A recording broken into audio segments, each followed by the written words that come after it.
Olha, às vezes na vida, você vê gente que fez uma idiotice e depois tenta consertar com uma idiotice maior ainda. Tipo emprestar dinheiro de um agiota para pagar um empréstimo que você fez no banco. As últimas entrevistas de Rachel Zegler, a nova Branca de Neve, tá sendo justamente alguém tentando apagar um incêndio com gasolina. Que o live action de A Branca de Neve e os Sete Anões vai ser um lixo, ninguém tem a menor dúvida. Mas a atriz principal não tá deixando a gente sonhar nem um pouquinho, introduzindo a nova estratégia de destruir a obra antes mesmo dela ser lançada. I was scared of the original cartoon. I think I watched it once and then I never picked it up again. I just mean that it's no longer 1937. It's not going to be safe for the prince, and she's not going to be dreaming about true love. She's dreaming about becoming the leader she knows she can be.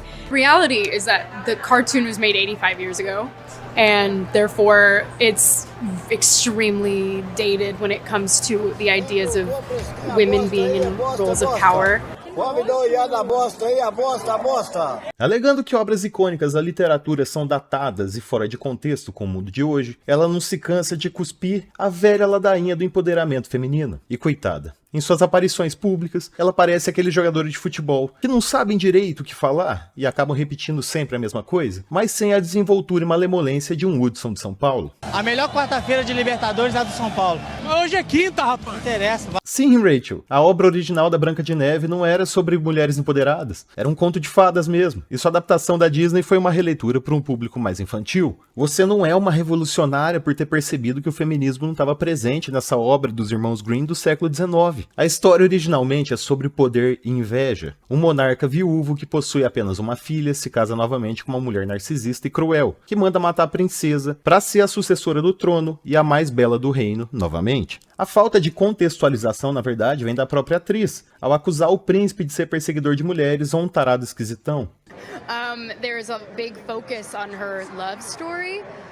With a guy who literally stalks her. Yeah. Weird. No contexto da monarquia medieval e do próprio conto de fadas, isso não faz o menor sentido. Não faz sentido querer que personagens do século XV ajam como adolescentes do século XXI. E sem falar que o coitado do príncipe, né, só tava passando ali e viu um corpo de uma mulher numa redoma de vidro ao ar livre, né? Tipo, ele devia ignorar isso aí? Devia deixar a mulher lá?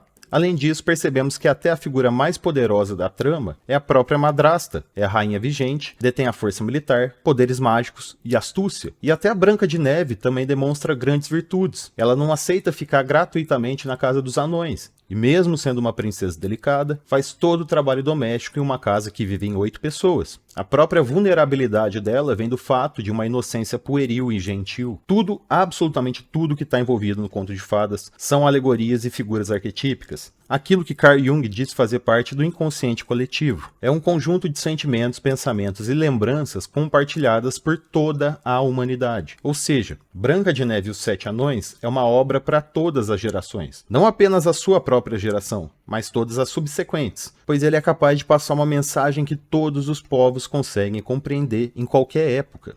Quer dizer, quase todos os povos, né? Aparentemente, uma parcela de pessoas acredita que não existem tais conceitos como clássicos e que tudo deve ser mudado para atender aos dias atuais, contanto que eles concordem com os dias atuais, né? I mean, you know, the original cartoon came out in 1937, and very evidently so.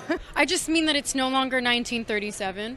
Não, a gente não tá mais em 1937. Muito perspicaz da parte dessa garota ter percebido isso. Não há mais Segunda Guerra, não há mais estados nazistas, ou uma ameaça global pela força bélica. Hoje nós temos um estado de certa paz no Ocidente, internet, medicina moderna, ciência avançada, máquinas facilitadoras da vida e muito mais conforto do que antes. Mas ironicamente, muito mais neuroses e histerias do que na década de 30, e uma visão de mundo muito mais dividida do que na Guerra Fria. Mas mesmo em 37, não houve contextualização da obra. Ela manteve uma narrativa mais folclórica e medieval, voltada apenas para narrativa, história e técnicas de arte que foram revolucionárias para o seu tempo. O fato de Rachel não ver a real mensagem moral e as virtudes demonstradas na obra é algo muito preocupante. Essa ideia de que uma menina de 18 a 20 anos pode ser poderosa e se tornar uma líder já é algo muito forçado. Mas enxergar apenas o superficial da obra, como se toda a história fosse literalmente sobre uma menina inconsciente esperando um beijo de um príncipe aleatório, é algo que não faz o menor sentido, principalmente vindo de um ator profissional. Isso tudo é tão bizarro que o próprio filho do diretor original da Branca de Neve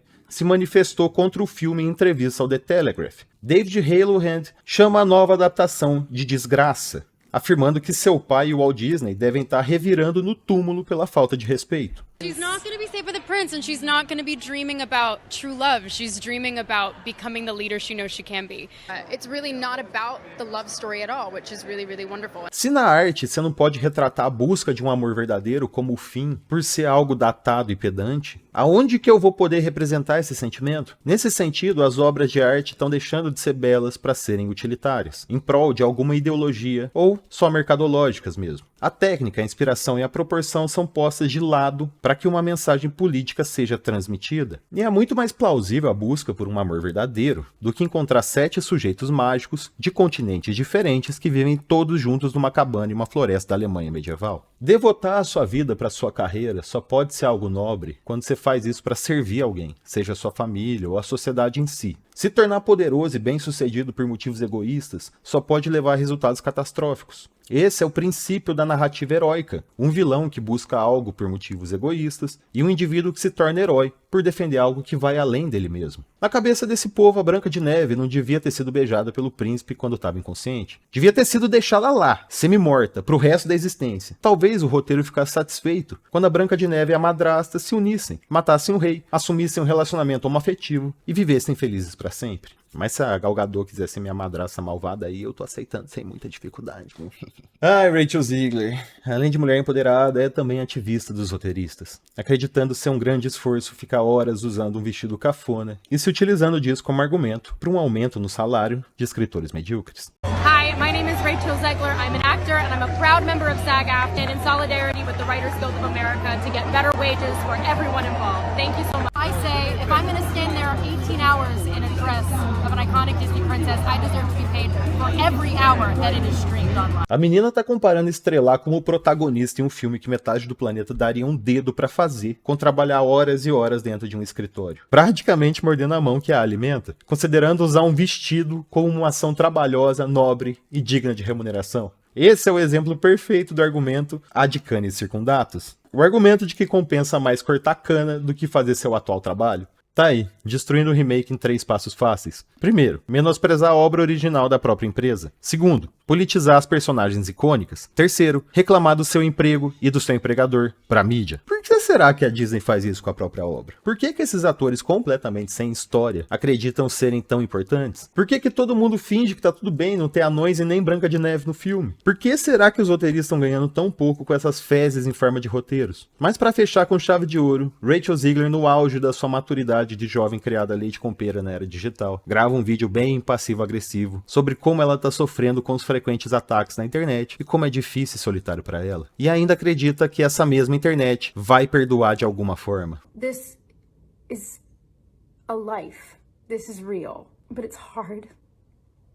And it's lonely. It's very lonely. I just know that if that loneliness can exist, so can other things. And I will be okay. So, when I tell you that it's hard, I just mean to be inside my brain. That's hard.